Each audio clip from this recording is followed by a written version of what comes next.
essentially what they've done is they've changed it. Whereas before you could stack up to 60, the most you can stack up now is 50. And the other big change is instead of 40 essentially bribing the entire group, now you need 20 to bribe each individual member of the group, which means no matter what, in terms of the groups of 4 mercenaries, you're only ever going to be able to bribe 2 of them. You're still going to have to fight the other 2. It doesn't affect really the other merc groups like the siege giants that come in groups of 2s. But for that mercenary group, which is usually one of the strongest ones on the map, maybe except for the golem, it goes from jumping in and kind of just doing a really quick bribe and to actually you're still having to fight them, and then in that time you're fighting them, the other team can come up, nail you, and then they've just nailed the other two mercenaries quickly, and they've stolen what you worked a good chunk of the game for. So I was distraught over this for about an hour.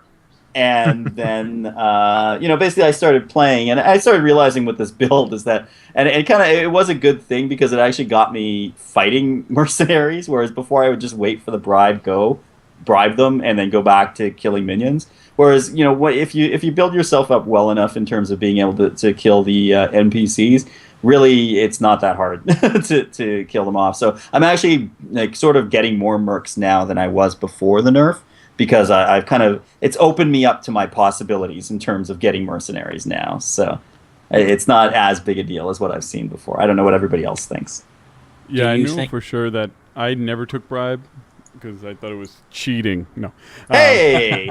I know. I whenever I was playing a character that would, kind of go after mercenaries, usually Gazlo, and he just took care of mercenary camps so quickly that I just didn't even worry about bribe, because it was just as easy to go over there and kill him real quick. Mm-hmm. Yeah, I never took bribe. I took bribe maybe once or twice when I first unlocked it back, weeks ago. But I haven't used it since. But reading up on it and hearing how it works and stuff like that now compared to what it did, it seems like it's more balanced and fair. Just because you can't, like Dave was saying, you can't just go in and bribe the camp of 4. You just can't go bribe them, and you have all of them at once when they're a little bit more powerful than the sea giants. Mm-hmm. So the sea giant stays the same because it's 40 for them. You just got to click on each one to bribe them. But with the other one, you still have to fight at least 2 of them to kind of earn them fighting with you. So to me, I like the balance side of it.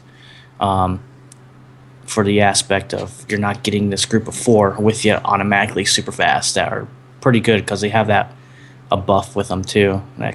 Was it your spell casting buff or speed buff? Yeah, for sure. I mean, like you said, you can automatically get 2, or you can take a chance and get the 4 and have to kill 2 of them. Mm-hmm. Ben, have you noticed people using it less, or have you not had too much time to really focus on the bribe change? The esports desk says that it's a lot more fair and more people are using it now. More people are using More it people now? are using it? I've seen a little bit. Well, I guess I don't know how to really explain this. It depends on what streamers you watch, I guess, would be the main way to say it. I've seen it come up more.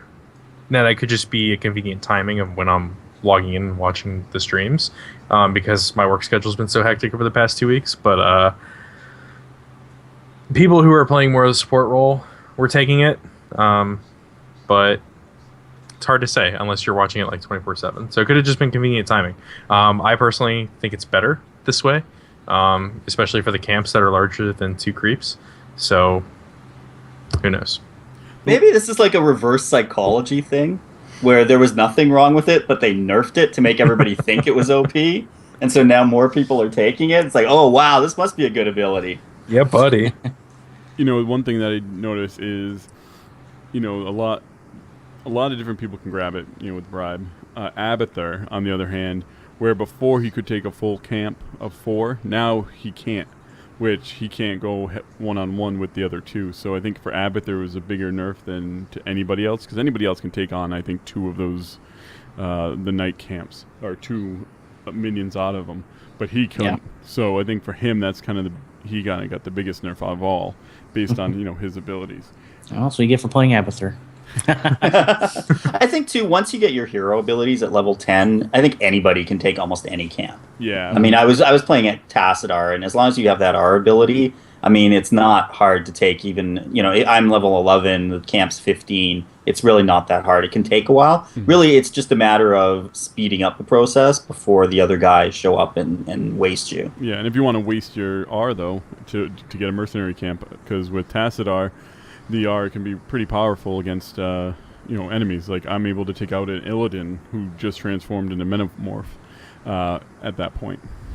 See, what I like to do with Tassadar, just to go on a complete tangent, is especially the build right now is to build where you can shield the structures. Yep. So all my stuff. See, you guys aren't into bribe. You guys just go out and fight direct. You guys are like the Ned Starks, right? You're very noble, going out there fighting 1-to-1. I'm bribing people. I'm blocking the structures. I like to stay back a little bit, and that's why for me bribe was such a big deal. Yeah. So I mean, like I said, I mentioned Illidan. He got a little bit of a nerf as well. He gets a little bit less health out of his Metamorphosis ability when he uses it. I think that was necessary. I felt like that was super strong. I feel like it might even need a little bit more of a nerf, a little small. Because I still think he feels pretty powerful, almost unbeatable at that point, unless you're Tassadar and you do something very similar, turning into the Archon. Those two abilities I think are very similar in use. Yeah, I have noticed that I've been able to take him down more because of this nerf to his health, but his attack is still way strong. Mm-hmm. They need to do something with that. But I think his health, at least his health scaling, which it was 78 per level, now it's 50 per level. Mm-hmm. I think that feels a lot better compared to the 78, because that makes it huge once you get up there and towards the end game. Yes. And it really looks like the talents were more or less kind of nerfs, kind of bringing down the strength of the talents that are out there, because even Brightwing, it's a longer cooldown on his Gust of Wind.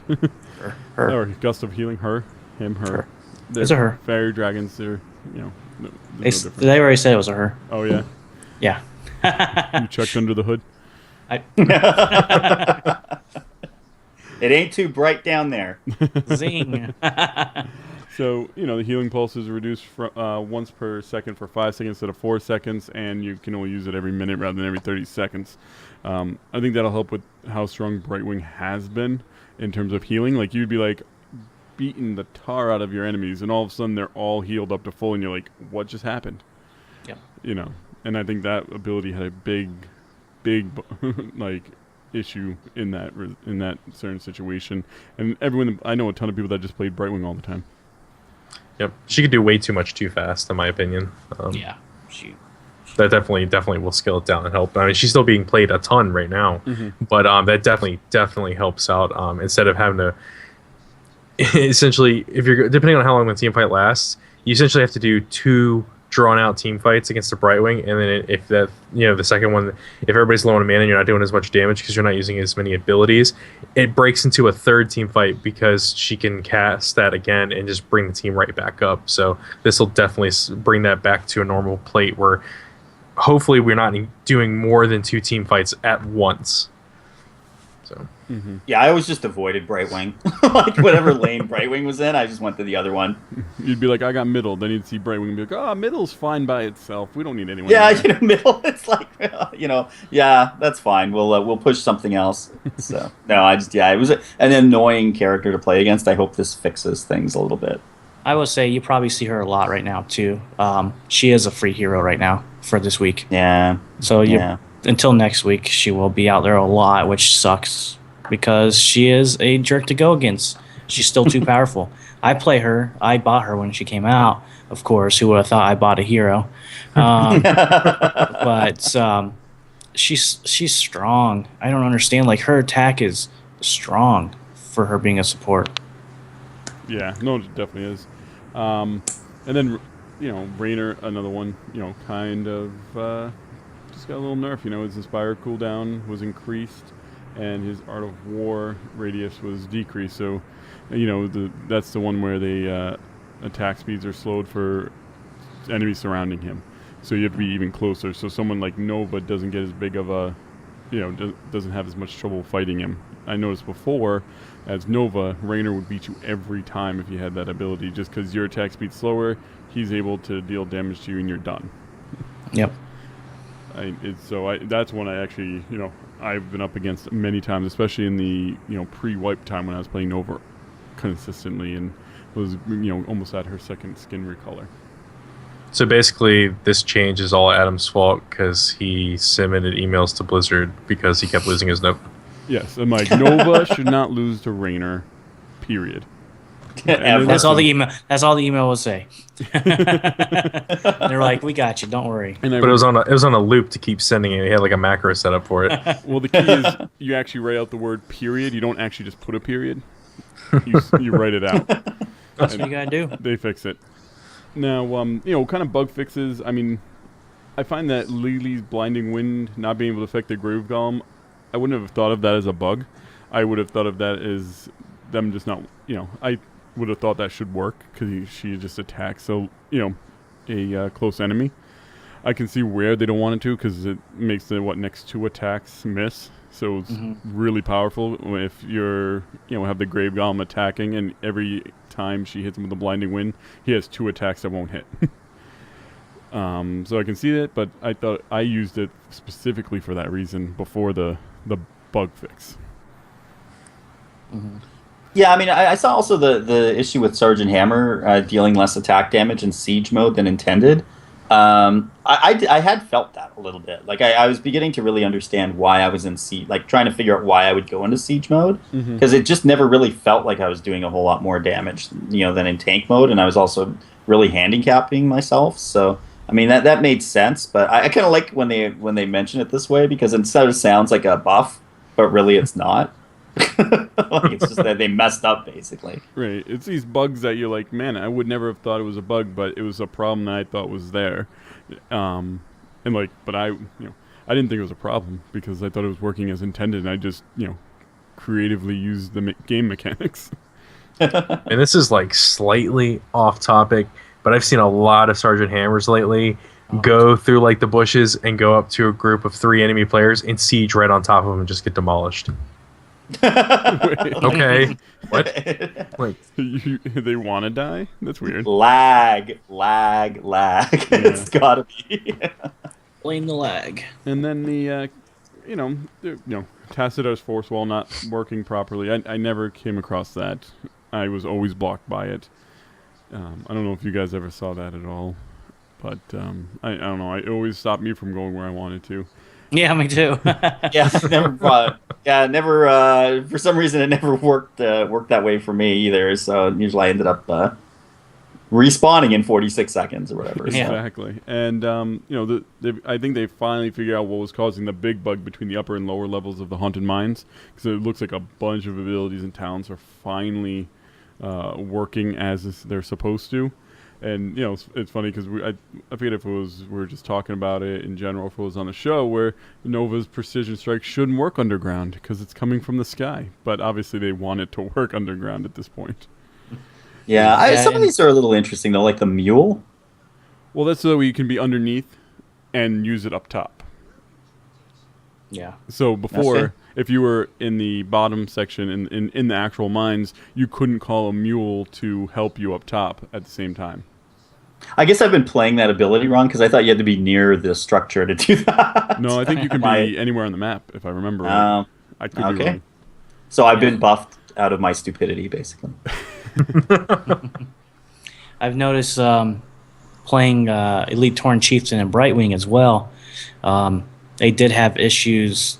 Brightwing having issues phase shifting down there and ETC stage diving down there.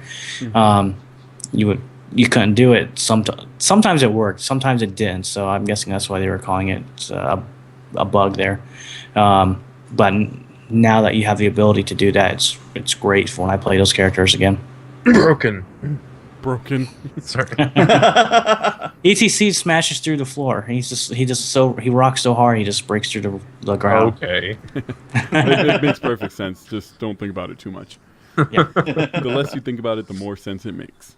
Exactly. That's right. And now they fixed the progression system where you're not getting extra gold for levels 4 and 5, and now the hero quests are actually giving you more XP, which is a little frustrating on my end because I finished half the heroes. At least they're 2 games played, and I got half the XP that is there. I'm like, I should be like level 22 by now just from all the heroes and the XP that I've missed. But we're not going back and fixing that, unfortunately. So I just have to grind out those levels to 40.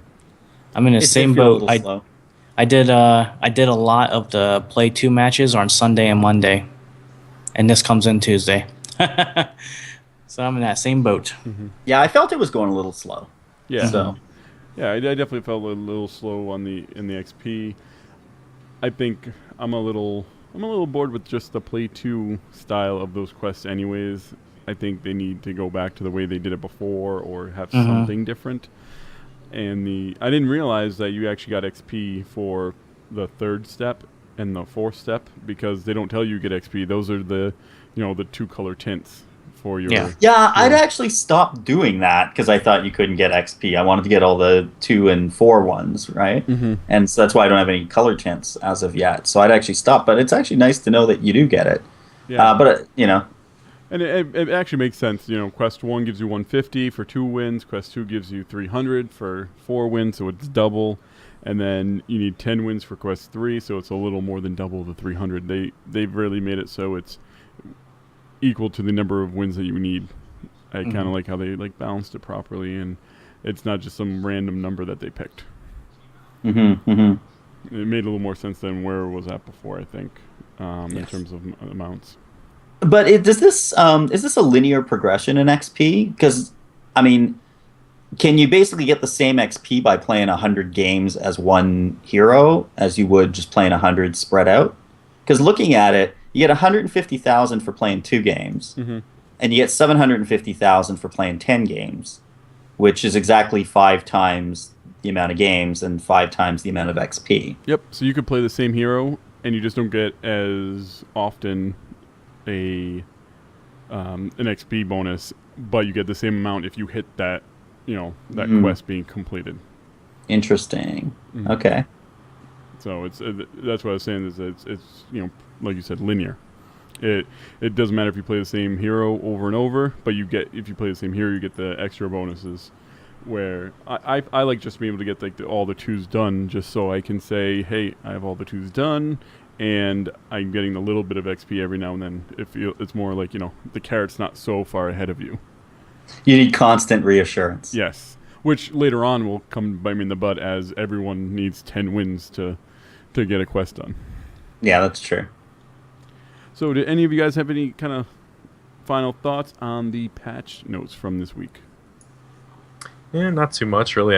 It still feels more like it's beta balancing than actually alpha. But hey, man, props to them for getting it done early, and hopefully we're on a speedy way to a beta. And a rank mode. Yes, please. Yeah.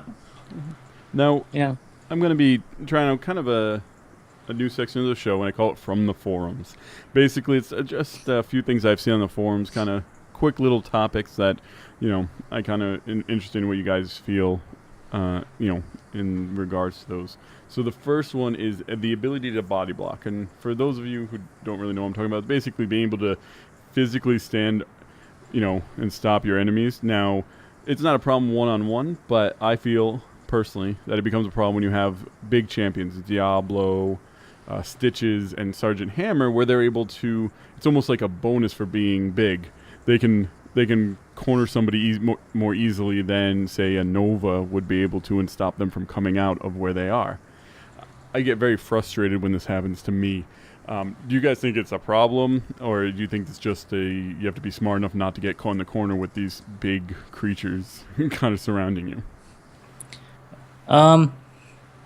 It's a give and take because it's a nice strategy to use if you can, but at the same time it doesn't seem fair. Logically it makes sense though. If someone's bigger in my way, I'm not in real life. I'm not gonna be able to go right through him. Earlier in the match today, actually, I was playing Tyrael, and someone was playing. I I forget who, someone else, but we managed to get first kill in like 5 seconds because it was on Dragon Shrine. We managed to go to the first shrine on the bottom, and we blocked in Illidan right there at the top, like the top part of the shrine, and just blocked him in and killed him instantly, basically. So I mean, it seems kind of cheap. He should have been able to go around us, but at the same time, it makes sense that he couldn't because logically we're blocking his path. So it's a give and take for me on this situation here. If it happened to me, I definitely would have wanted that to gone out, which it has happened with stupid Sergeant Hammer. Mm-hmm. Now, Ben, kind of from a gameplay point of view, do you think they're taking the fact that some of the models are just bigger into effect in terms of how strong they are? Because I mean that is definitely an advantage in terms of hero strength. Do you think they kind of think about it and build that into it, or no? It's really hard to say. Part of me feels like because it's so early on that maybe somebody hasn't really realized that's what's happening. Because this is just me personally, I don't think that larger player models should have a huge advantage. And of course, it makes sense for the player models' blocking ability to be a little bit bigger because they are bigger, but they need to scale it down as far as the hit detection is, just because the model is like this big doesn't mean that the hit detection should be that big. It means that, maybe we should squeeze it in some, just that way you can go around the finer edges of them. It's definitely better for a competitive standpoint.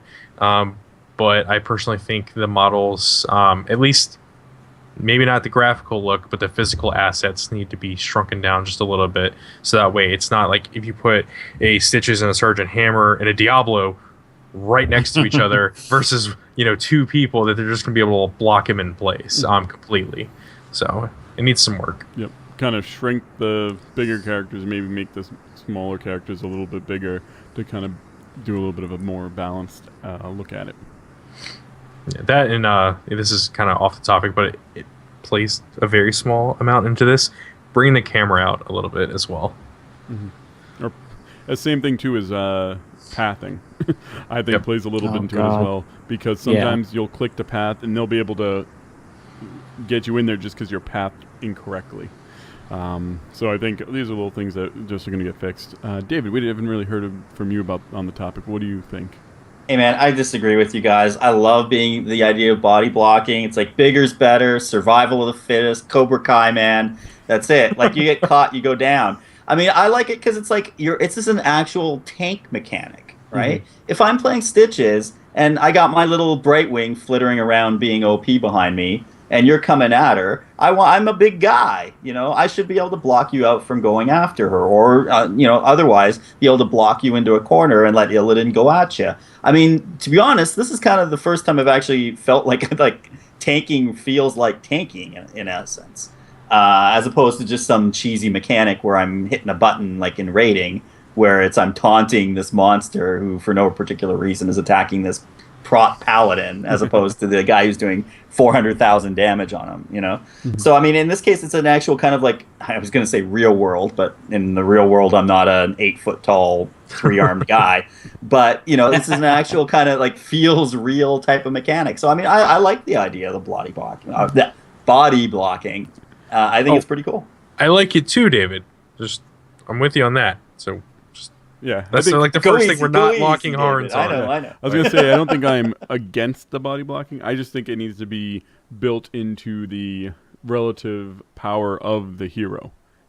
If you're going to reduce the blocking ability, you got to reduce the hitbox, like you guys mentioned, right? Because it's not fair that I've got a bigger hitbox and then I don't have as much ability to block. But I think it does give a lot of characters to those heroes. I mean, Diablo should feel like a big guy. Stitches should feel like a big guy. On the other hand, Lily should feel like she's small and running around. And, I don't want to get too much into this because we're about to talk to her. But, I mean, it should feel like... We're going to talk to her. it'd be kind of cool almost... It'd be cool almost if certain heroes, like especially like those kung fu-y type heroes, like had almost, I don't know, a trait or an ability where it's like you could go through the big guys because you're sliding under their legs or something like that. Yeah. Like that would be kind of a nifty mechanic. Certain abilities, like you said, yeah, you need like an escape mechanic. If they build that into it, then it's not a problem. Yeah, like a blink for a mage kind of thing, right? Tyrael has his sword he throws and he can go to it. He can get away. Everyone. There's a few people who can do it to get away. I think Brightwing, you could pop her R and jump around to heal people to get out of the way, stuff like that. But I would love it. Sorry, go ahead. Sorry, I was going to say I would love it though if certain of those mechanics don't work. Like if the Demon Hunter tries to vault over you and just bounces right back, that would be pretty awesome. That would be pretty epic. I would not lie on that one. And for the kind of last forum topic that I saw, cross team chat, kind of real quick. No. Yes. No. Needs to happen. No. Yes. No. Yes. That is one plague that League of Legends and Dotas have. We don't need it in this game. Has pros and cons, of course. It has no pro. It has no pro. I would not mind an end of the game GG you can put out there, or like in Hearthstone, a specific set of things that you're allowed to say to your opponent. That I wouldn't mind. But straight up taunting, I don't need to hear that what they're gonna do to my mother. Mind game. It's all about getting in the opponent's head. The problem with the Hearthstone idea is that someone could just spam it, right? And then all of a sudden you've just got like squelch. GG. I said you could squelch them. Yeah, I silence them all the time. The thing is, if they add that, I will probably get banned. Josh is like, I want to keep playing this game. I know I will talk trash. Oh yeah, you should see me in StarCraft. But Ben, like from watching what is it that you think that would really bring more to the game by having it? So, from a league standpoint, I hate. I'm with Josh. I hate the guys that sit there and just spew out nonsense. But sometimes it does have its moments. Okay, so this is a different game related story, but it plays into this a little bit. I was in a league match a couple of years ago, and I ran into this guy I used to be in a clan with for Battlefield, and he saw my tag. And at the beginning of the match, he goes, "Ben, is this you from Fever Clan? Blah blah blah." And I didn't respond the whole match because he was trying to get in my head. And we were down a little bit, and then we came back massively and just stomped their faces in. And then right before we blew up the Nexus, I was like, "Oh yeah, bro, this is me, GG fool." And we stomped him. Right, but you want to talk at the end. Maybe, last 10 seconds of the match you can talk. See, yeah, but how does it know it's the last 10 seconds of the match? I personally enjoyed the fact that he was trying to get into my head a little bit because it just made me play better. Got it. I don't know. It has its pros and cons, as always. But I personally, I don't know, I like talking with the other team because I like, saying, good luck, have fun at the beginning of matches. And, sometimes people say certain things during the match. I like responding. But that's just me. You know what they could do, and it goes to what you're saying a little bit, is because they have it in the game a little bit, although it's not really working properly, where you can chat in the match if they're on your friends list. So you can kind of that. If they're on your friends list, you can whisper back and forth if you've got it, if you've got the settings set up for that. Yeah. So I could turn it off to the point where it's I don't want to hear anybody talking to me, or I only want to hear friends talking to me. I don't want to hear the other team. I got enough problems with the people yelling on me on my own team. I don't need. and see, that's a great thing. They need to be able to provide options, just like we were talking about last week about how we were locking horns over ranked play and stuff like that. Options. Just giving everybody the options is a beautiful thing. Mm-hmm, for sure. Okay, so we're going to move on. We've been kind of going at this a little bit longer than I expected, but we're going to not skip our hero spotlight because we're going to talk about Li. This is the Hero Spotlight. And like I said, every week we do our hero spotlight. This week, the World Wanderer Li Stormstout. David, do you want to just give everyone kind of a quick rundown of who she is outside of the Nexus? Sure, this will be the beginning of our Li trilogy, where we're gonna. No, it's just gonna be for this episode.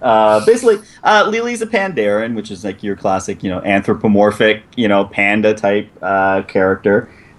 She grew up on what's called the Wandering Isle. Now, the cool thing about the Wandering Isle is not an isle that just wanders. It's actually a giant turtle that's actually descended from a smaller turtle that the first ever Pandaren who left their homeland of Pandaria to go explore took out. And basically this turtle kept eating fish and kept getting bigger and bigger to the point now where there's trees on it and rivers and all kinds of things. And that's where all of the Pandaren, who are kind of like the lost tribe of Pandaria, live, who haven't been back to their homeland in, 1,000 years.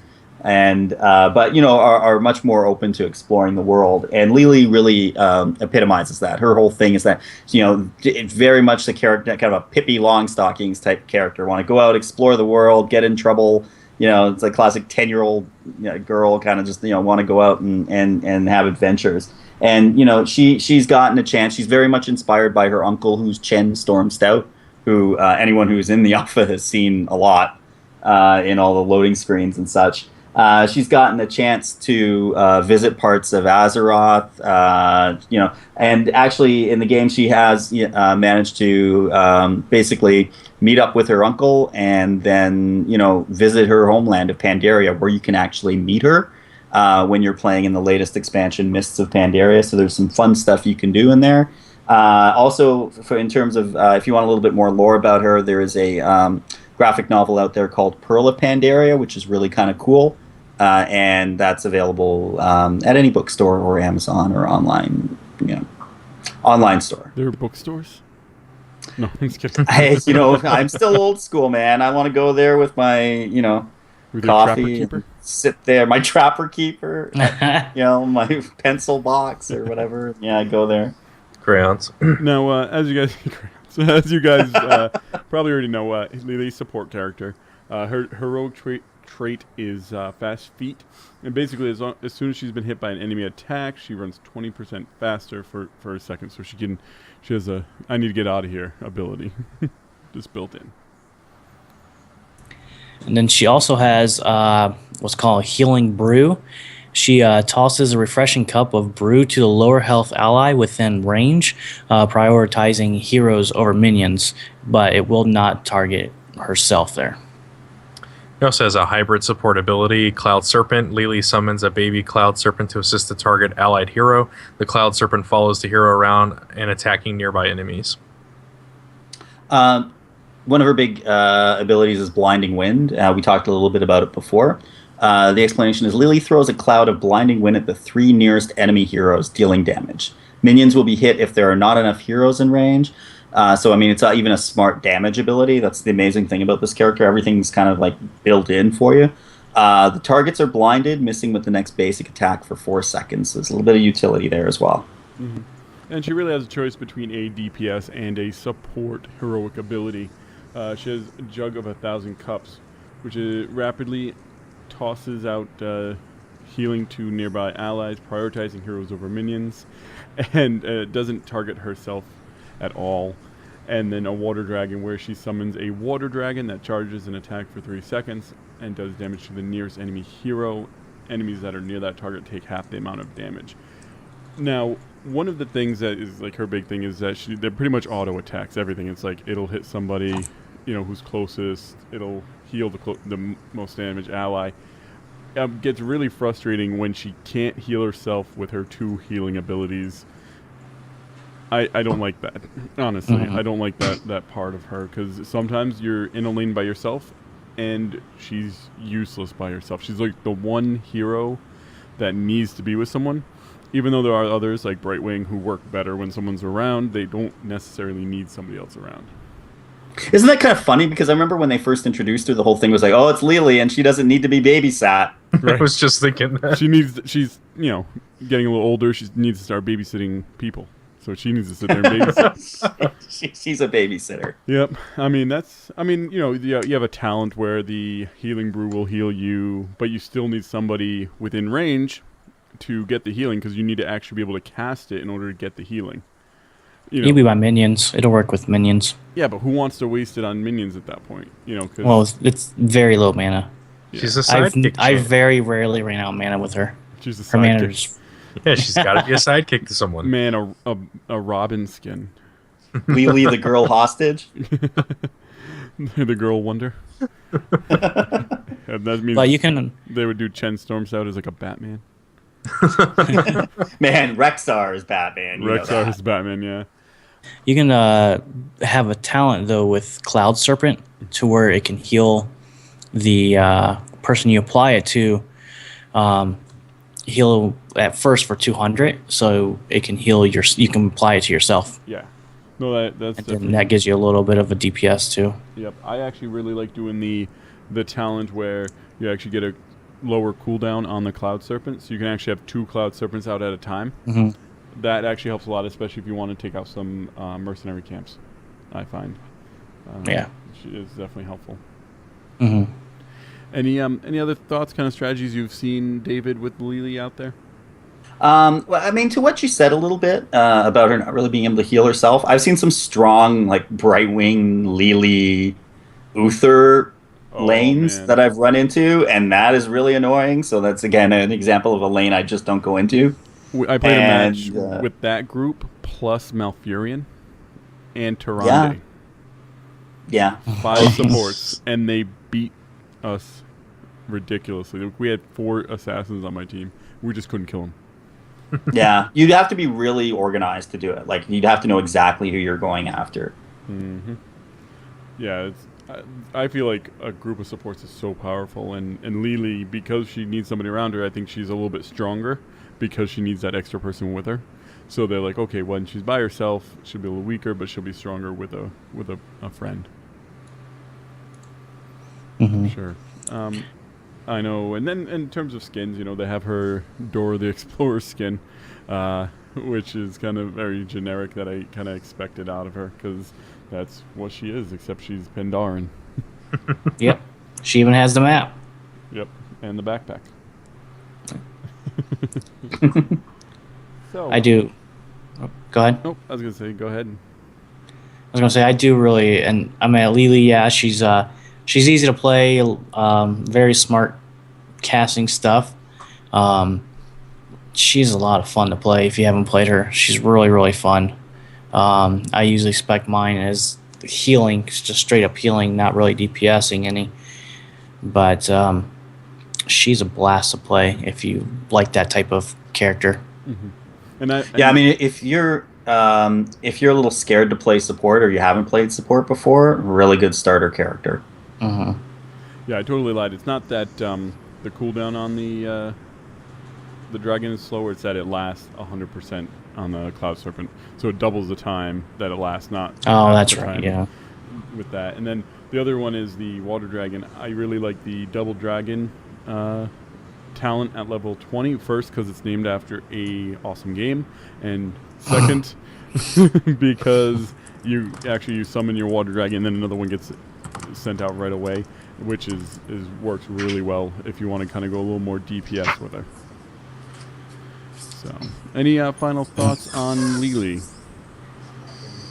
I mean, not too much. I need to play her first, but from a spectator's point of view, I don't think she's the most entertaining to watch. But I definitely will take Josh's word that she's probably fun to play, just not as much to really watch. Yeah, I can see where she'd kind of be boring to watch because of how easy she is to play. But once you get in there and give her a shot, I'm sure you'll have fun with her. She might not be for everybody, but I enjoy her. I kind of hope they do like her DPS, because you can spec her with DPS if you want to. I kind of hope they do something with that in there, because I think she'd be a really fun hybrid DPS class too. For sure. So I think that's going to do it for the show for this week. Now, we do have a contest that's coming, and I think people know because it was mentioned on Realm Maintenance. So, as everyone knows, I did go to PAX East, and I got a closed beta invite to the Warlords of Draenor. However, with Heroes of the Storm and being in it, one, I'm not going to have a lot of time to play it, and two, I definitely like to share the alpha beta love out there. So we will be giving away, it's a North America key for when the closed beta actually does start. So you can't use it right away, but you have time before you're going to be able to win it. Basically, the gist of the rules are we want you to create one of the Warlords of Draenor as a hero in Heroes of the Storm. For those of you who maybe not Warcraft fans, but you like Heroes and StarCraft, you can go over to the WoW website and see who they are. You have Kargath, Blackhand, Kilrog, Ner'zhul, Gul'dan, Grommash, and Duraton. What does it mean to create a hero? Basically, let us know what type of hero they are. Are they support? Are they a warrior? Are they an assassin? Are they a specialist? And give us their heroic trait, 3 starting abilities for QW and E, and 2 options for heroic abilities. And again, if you go to heroesofthestorm.com, there's a click under Heroes in the main menu that will kind of let you see how to what you need to kind of create the whole hero. Now, in order to enter, you get 1 entry per email address. All entries must be in by Sunday, May 11th, so we're going to be giving this away on our 25th episode, which will be in 2 weeks. And make sure you send all entries to contests@heroesofthenexus.com. The winner will be chosen by the group of hosts here. We're going to go by basically 3 criteria. We're going to go with how well the character fits into lore, if his abilities fit with what you would expect him to have at that point. Gameplay, if we think it looks like a fun hero to play in the game, and just kind of an overall awesomeness of the character. We'll kind of look them over, and we'll get them in by Sunday, and that'll give us about 5 days to really look over all the entries and see which one we kind of like the most. There will be a full rules list up at heroesofthenexus.com, so if you just want to kind of get a quick rundown, I'll probably have a little form that you can kind of fill out as well, kind of copy and paste so you know what you need to make sure you hit everything. That's about it. I think it'll be fun. You guys can send them in. We'll probably read some of them on the air, some of the best ones, and obviously the one that wins we'll read on the air, and we'll send you out that code in about 2 weeks. Guys, you want to kind of let people know where they can reach you so we can kind of head on out? I know we're lasting a little longer than normal, so David, where can they get you? Well, on Twitter, you can reach me at BrillanCTR. That's Brillan with 2 L's and 2 A's. One thing we started last week that was a lot of fun. If you're on the Airy Peak server and in the Convert to Raid Guild, we're doing Monday nights at 9 p.m. Eastern. We're kind of doing little in-guild Heroes of the Storm play. So obviously not everybody in the guild is in the alpha yet, but if you are in the alpha and you're in the Convert to Raid Guild, we're going to be spending an hour or 2 on Monday nights, kind of just, really safe, comfortable place. All the great values that go into the Convert to Raid Guild. Adam was there with us. We had Copperbolt, who's an officer in the guild. Waffle Fury, Lignar from Epic Podcast was there. So it was a lot of people, and we had a really great time. And got a chance for some people who didn't have a lot of Heroes experience to learn a lot about the game and get hooked. So if you're on the Convert to Raid Guild, that's on the Convert to Raid Guild forums, or you can message me on Twitter too. We can get together. Mm-hmm. David, where can people find you? I just told you. I'm David. Wow. Ben. It's a hard thing. Stop harassing me. Ben, where can people get a hold of you? You can get a hold of me on Twitter at Stacks and Packs. That's STAKSNPAKS. I'm on there checking it all the time, even though I'm not tweeting as much. But you can definitely throw me a message or a tweet, and I'll definitely hit it up as soon as I get it.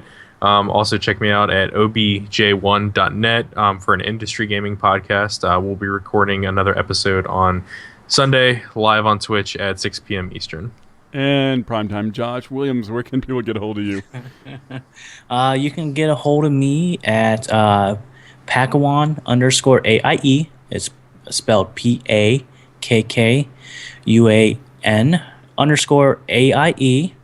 And I also would like to pimp something for my friend here. She has these awesome Murloc plushies. I'll link it in the chat room here.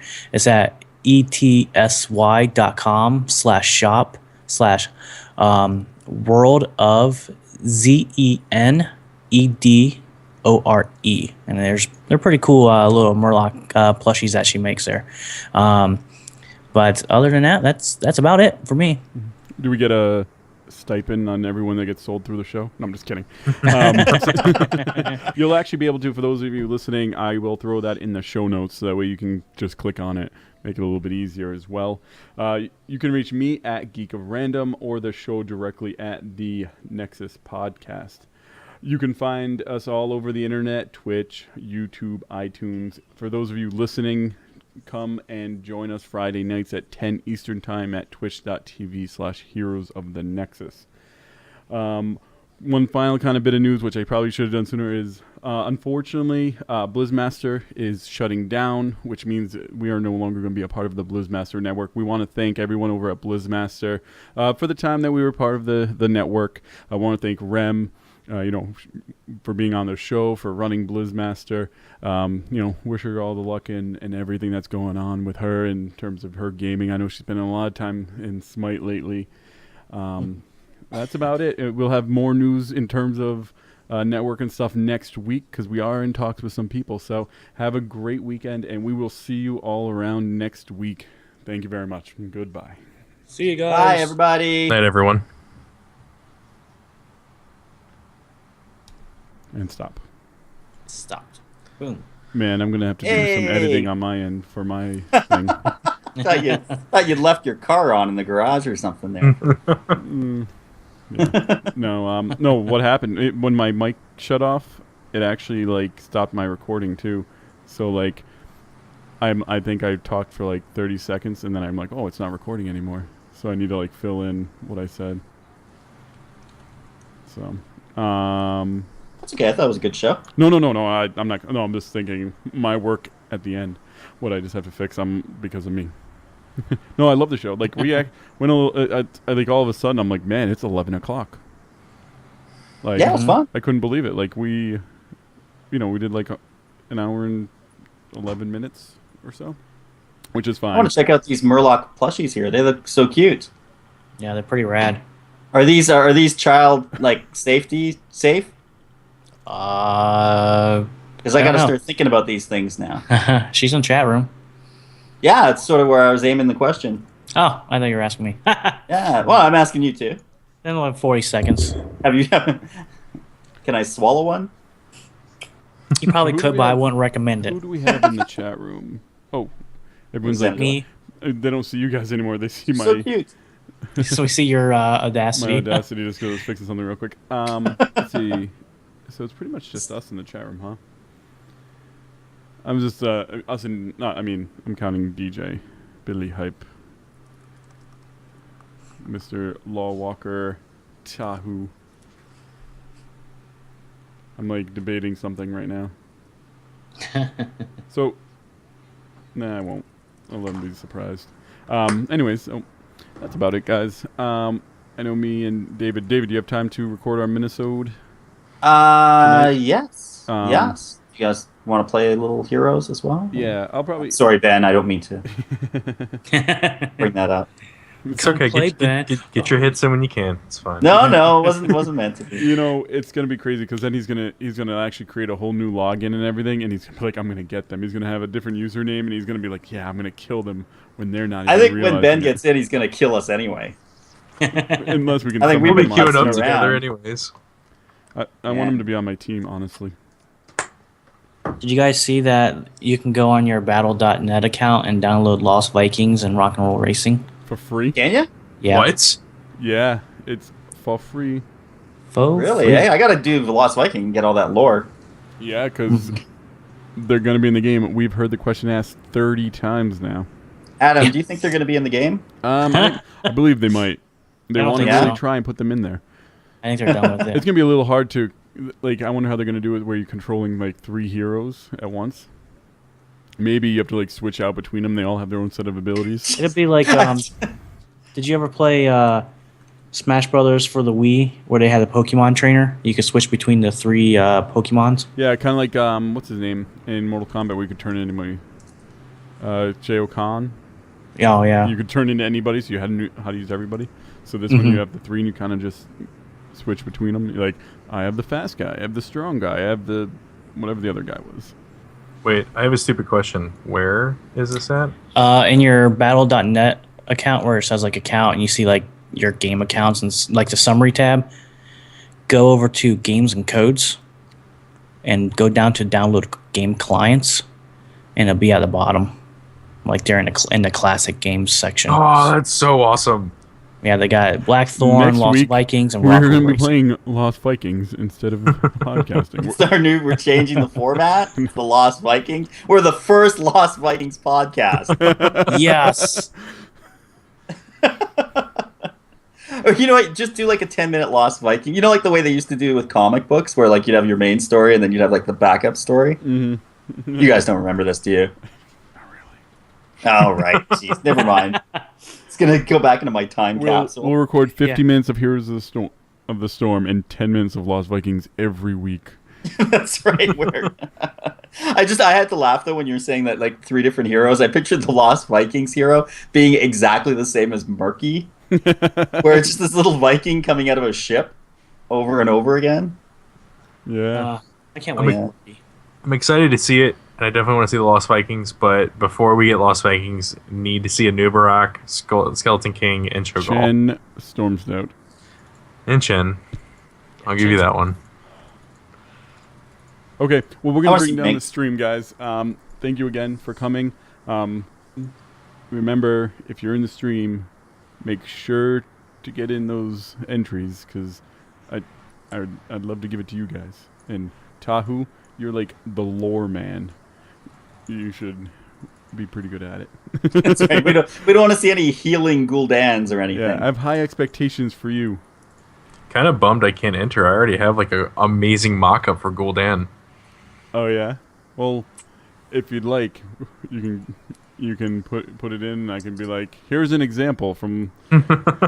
Yeah, we can use your example, but you can't win. I'll create an example. There we go. Yeah. So next week, because Friday they'll still have 2 days to put in. So I'll be like, hey, we have a little bit of an example for those in the chat room. Adam brought you into the podcast just to screw you out of the beta, Ben. I'm like, I can't give it to him. There we go. Quit and then rejoin. Oh man. Okay, it's funny. I actually got a couple. I'll say really quick story. I got a couple emails from people I know, kind of in the podcasting world, that heard from In Realm Maintenance that we were doing this, and they're like, "Am I eligible to put in this because I know you?" And I'm like, "It's like I don't know where that line is, so I just need to figure out where that line is." That's fine. I can't Yeah. see why not, right? Yeah, I don't see why not either. Just 'cause, I mean, it was just kind of funny because it's like people that I've probably known for a little while. I'm like, yeah. I'm like, throw it in. You know, I'm kind of, what I think I'm gonna do is I'll kind of give you guys the like the best of each that I see. You know, like the best Gul'dan, the best Ner'zhul, the best Garrosh, and then I'll let you guys pick without knowing who sent it in. Yeah, that's fine. So it's kind of like a mystery of who sent it in. Otherwise, I don't want someone to say, "Hey, favoritism," if someone in the podcast community wins it. Yeah, that's Yeah. fine. So, That's fine. and I figured it works out well because we have Ben, the spectator, can do gameplay, David can do lore, and Josh can be like the overall guy. So you each get like your own spot. Josh's gonna sit there with his cup of coffee and just be, I don't know. You have to grow the beard. Like, I'll try. I can't promise that. I'll go buy a fake one at the store. And be like, I wish I could grow a beard. That would actually probably be funnier if you used the fake one. Yeah, this was gonna say fake beard would be better. I need one of like those big chairs, a robe, beard, a cup of coffee, and a pipe. Now here's a It's like, question. Classic games, we got the original stuff, but Does that mean Superman is gonna be in Blue's Heroes at some point? Didn't they talked about that on Into the Nexus? Didn't they? Oh, did they? Didn't they? Or one of the podcasts talked about Oh, I that. didn't Like know he'd be broken and he would just kill everybody I instantly. think it was that podcast because I listened to that weekly. Yeah, I was And you listening said to them. him being broken made me think of. Did they do which Yeah. Superman game did they do? A long wasn't time it ago. that really crappy one?